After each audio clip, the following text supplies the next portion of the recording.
Small boss.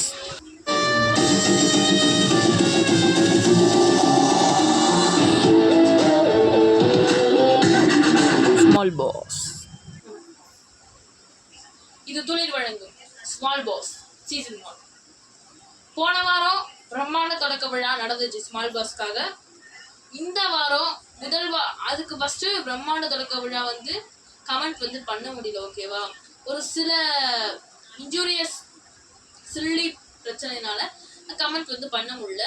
Comment பண்ணுறதுக்காக தனியாக ஒவ்வொரு வார கேள்விக்காகவும் ஒரு ரீல்ஸ் போடுவோம். அந்த ரீல்ஸில் நீங்கள் வந்து கமெண்ட் பண்ணலாம். ஓகேவா, கேள்வி படிச்சுட்டு அது இன்னும் டஃப்பாக இருக்கும்ல, கேள்வி இன்னும் மேம்படுத்தல, அதுக்காக சொல்கிறேன். மெருகூட்டி நாங்கள் ரீல்ஸ் போடுவோம். அதுக்காக நீங்கள் அதுலேருந்து நீங்கள் வந்து கமெண்ட் பண்ணலாம் ஆன்சர்ஸ். ஓகேவா, கண்டஸ்டன்ஸ் எப்படி இருக்கீங்க? 4 கண்டஸ்டன்ஸும் சத்யா, சண்முகம், கார்த்திக், பானு, வணக்கம். நெக்ஸ்ட் அப்புறம் என்ன, கதைக்குள்ளே போயிடலாம்.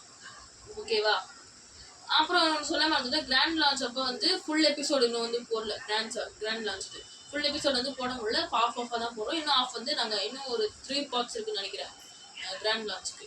இன்னைக்கு போட்டுருவோம். இன்னைக்கு மதியத்துக்குள்ளே நீங்கள் இந்த ரீல்ஸும் போட்டுருவோம், அந்த எபிசோட்ஸும் போட்டுருவோம்.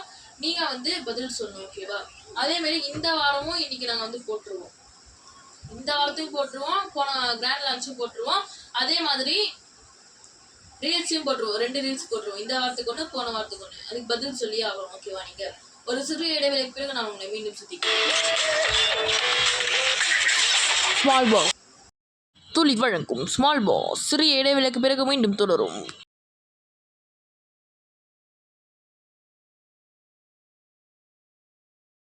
துளிர் வழங்கும் ஸ்மால் பாஸ் தொடர்கிறது. Small pass. வெல்கம். வணக்கம். இது துளிர் வழங்கும் ஸ்மால் பாஸ் சீசன் 1. ஆரம்பிக்கலாமா? இந்த வாரம் நம்ம கதையோட தலைப்பு குப்பைகளின் பயணம். ஒவ்வொரு நாளும் நம்முடைய வீட்டின் குப்பை தொட்டி காலி செய்கிறோம். ஆமா, தானே, உண்மைதானே? இப்போ நம்ம ஒவ்வொரு வீட்லயும் நம்மளோட குப்பை தொட்டில கண்டிப்பா நம்ம வந்து காலி செஞ்சுதான் ஆகணும். ஏன்னா தினந்தோறும் குப்பை வண்டி நம்ம அரசாங்கம் நம்மளுக்கு வந்து விடுறாங்க. நம்ம ஃபர்ஸ்ட் எல்லாம் பாத்தீங்கன்னா விசில் ஊதுவாங்க. நான் வந்து சின்ன வயசுல இருக்கும்போது 6th ஸ்டாண்டர்ட் படிக்கும்போது விசில் ஊதுவாங்க, நாங்களே தான் போய் கொட்டணும். இப்போ வந்து வீடு வீடாவே குப்பை தொட்டு குப்பையை வந்து வாங்கிக்கிறாங்க. அந்த முறையில் நம்ம குப்பையெல்லாம் காலி செய்யறோம். நாம் உருவாக்கும் குப்பைகள் எங்கு போகின்றன நமக்கு தெரியுமா? நம் வீட்டில் எவ்வளவு மக்கும் குப்பை, மக்காத குப்பை உருவாகிறது என்று யோசித்து இருக்கோமா?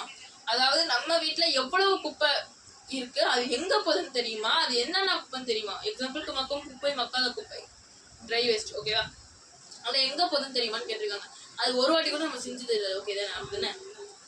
இதை புரிந்து கொள்ள ஒரு சின்ன அறிவியல் செயல்பாட்டை செய்து பார்க்கலாம். செய்யலாமா? ஒரு சிறு இடைவெளி பிறகு ஸ்மால் பாஸ். Small pass.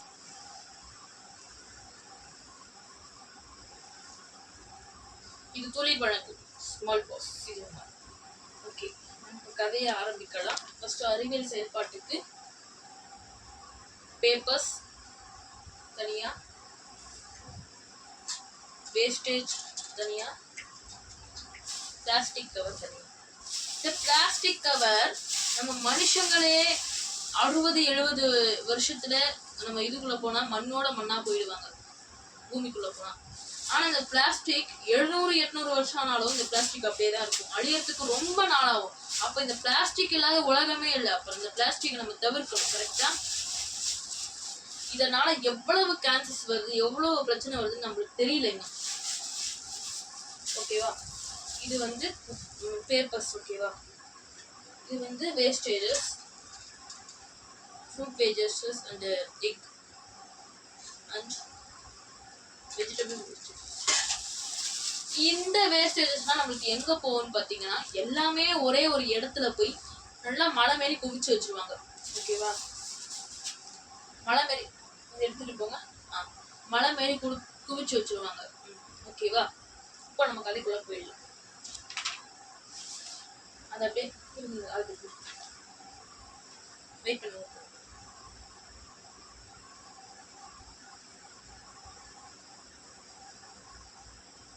வீட்டில் இருக்கும் எல்லா குப்பை கூடைகளிலும் என்னென்ன பொருட்கள் இருக்குது என்று பாருங்கள். அதாவது நான் எடுத்துட்டு வந்துட்டேன் paper and plastic cover and vegetables wastes and egg shed அதான் இருக்கு. எக் ஷெட் ஓகேவா? அதற்கு எதையும் தொட வேண்டாம். இந்த பொருட்களை எத்தனை வகைகளாக பிரிக்கலாம் என்று யோசியுங்கள். அதான் நம்ம பிரிச்சுட்டோம். இது வந்து மக்கும் குப்பை, மக்காத குப்பை, மக்கும் குப்பை ஓகேவா? பேப்பர் குப்பை, பிளாஸ்டிக், நெகிழி குப்பை, காய்கறி, பழம், உணவு குப்பை, உலோக கழிவுகள், மின்னணு பொருட்கள் குப்பைகள் என பலவிதமாக பிரிக்கலாம். இதில் எந்தெந்த குப்பைகள் மக்கக்கூடியவை, எவையெல்லாம் மக்காத பொருட்கள் என்று நம்ம இதுன்னு சொல்லிட்டோம் ஓகேவா? மக்கும் குப்பை, மக்காத குப்பை. மறுசுழற்சி செய்யக்கூடிய பொருட்கள் இருக்கின்றன. மக்கும் குப்பை, மக்காத குப்பை தனியாக பிரித்து வைத்து படுகிறதா? உங்கள் வீட்டில் உள்ள குப்பையை தொட்டிகளை தினசரி காலி செய்வீர்களா? காலி செய்யப்படும் குப்பை எங்கே போகும்? இந்த கேள்விக்கு பதில் தேடுங்கள். அதாவது காலி செய்யற குப்பை வந்து எங்க போகும்னு சொல்லி இந்த கேள்விக்கு பதில் தேட சொல்றாங்க. வீட்டில் ஒரு நாள் குப்பையை ஆராய்ந்தால் நமக்கு பல தகவல் தெரியும். குப்பைதானே என்று சாதாரணமாக சொல்லிவிட முடியாது. அதாவது குப்பைதானே என்று சாதாரணமா சொல்லிவிட முடியாது. கண்டஸ்டன் கவனிச்சுக்கோங்க. இதுல இருந்து கொஸ்டின் தான் வரலாம். நான் கொஸ்டினை தீய மறுக்கிறேன். என் டீம் தான் தீய மறுக்கிறாங்க எல்லாத்தையும். இந்த நூற்றாண்டின் சூழல்சார் பிரச்சனைகளில் குப்பை திடக்கழிவு மேலாண்மைக்கு சொல்லுட்டா. இந்த நூற்றாண்டுல பாத்தீங்கன்னா குப்பையில தான் அதிகமான பிரச்சனையே வருது உள்ள சொல்ல போனா. ஏன்னா எதிர்த்த விட்ட குப்பை வந்து இங்க வந்து பறந்து விடுது, பெருக்குறாங்க, இங்க தள்ளிட்டு வந்து வச்சிடுறாங்க. கரெக்டா? அதனால பிரச்சனை வருது. ஒவ்வொரு ஆண்டும் உலக அளவில் 1120 கோடி கிலோ குப்பை உருவாகிறது. 1120 வெறும் 1000 இல்ல, 1120 கோடி குப்பைகள் ஒரு வருடத்திற்கு, அதாவது 365 நாட்களுக்கு மட்டும் உருவாகுதுன்னு சொல்றாங்க நம்ம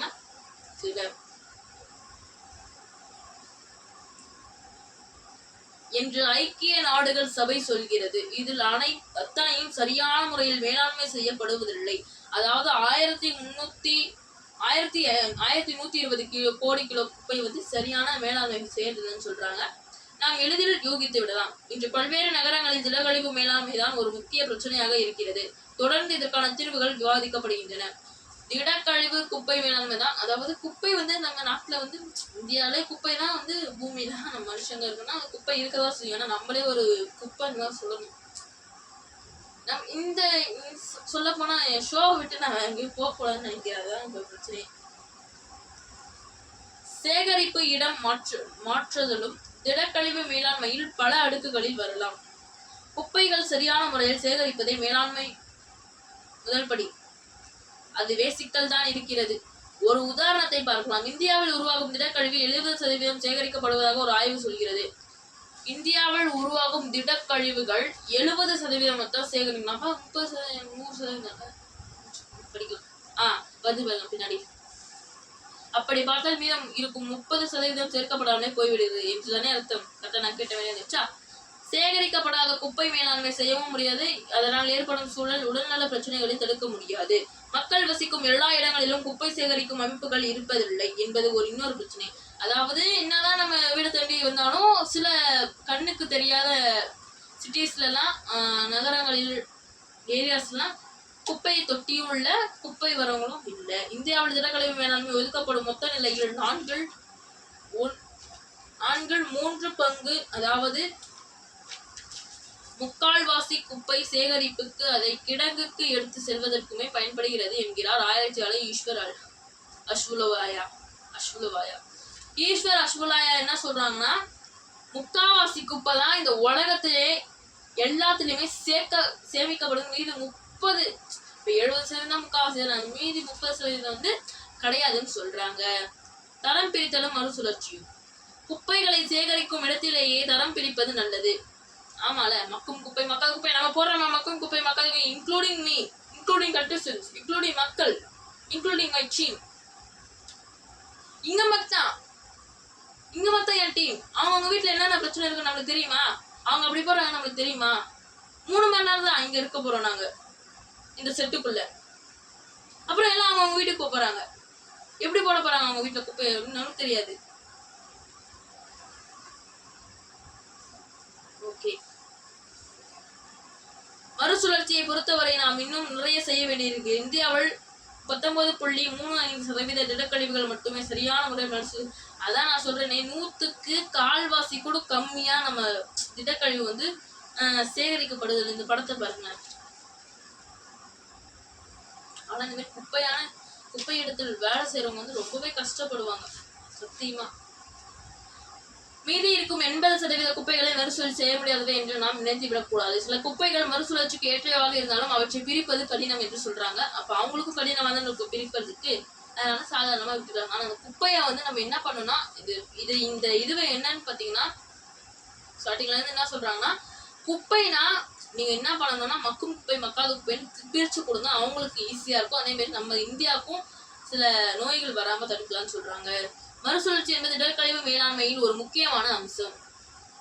மறுசுழற்சி என்பது திடக்கழிவு கவனிச்சுக்கோங்க, மேலாண்மையில் ஒரு முக்கியமான அம்சம்.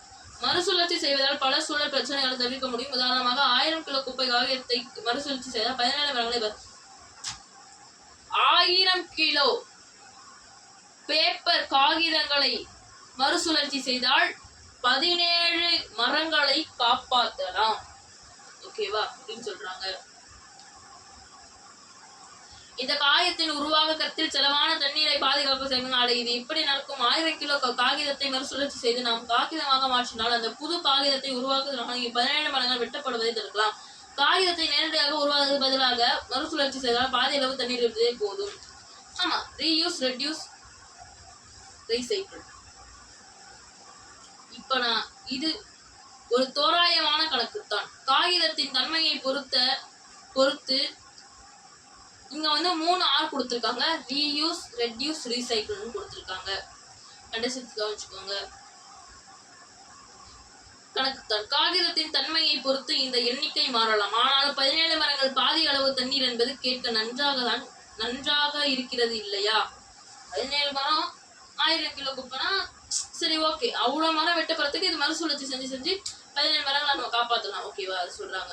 மறுசுழற்சி செய்ய முடியாத குப்பைகள் என்ன செய்வது? நான் ஒரு சிறிய இடைவேளைக்கு பிறகு நான் உங்களுக்கு எக்ஸ்பிளைன் பண்றேன். மீண்டும் ஸ்மால் பாக்ஸ்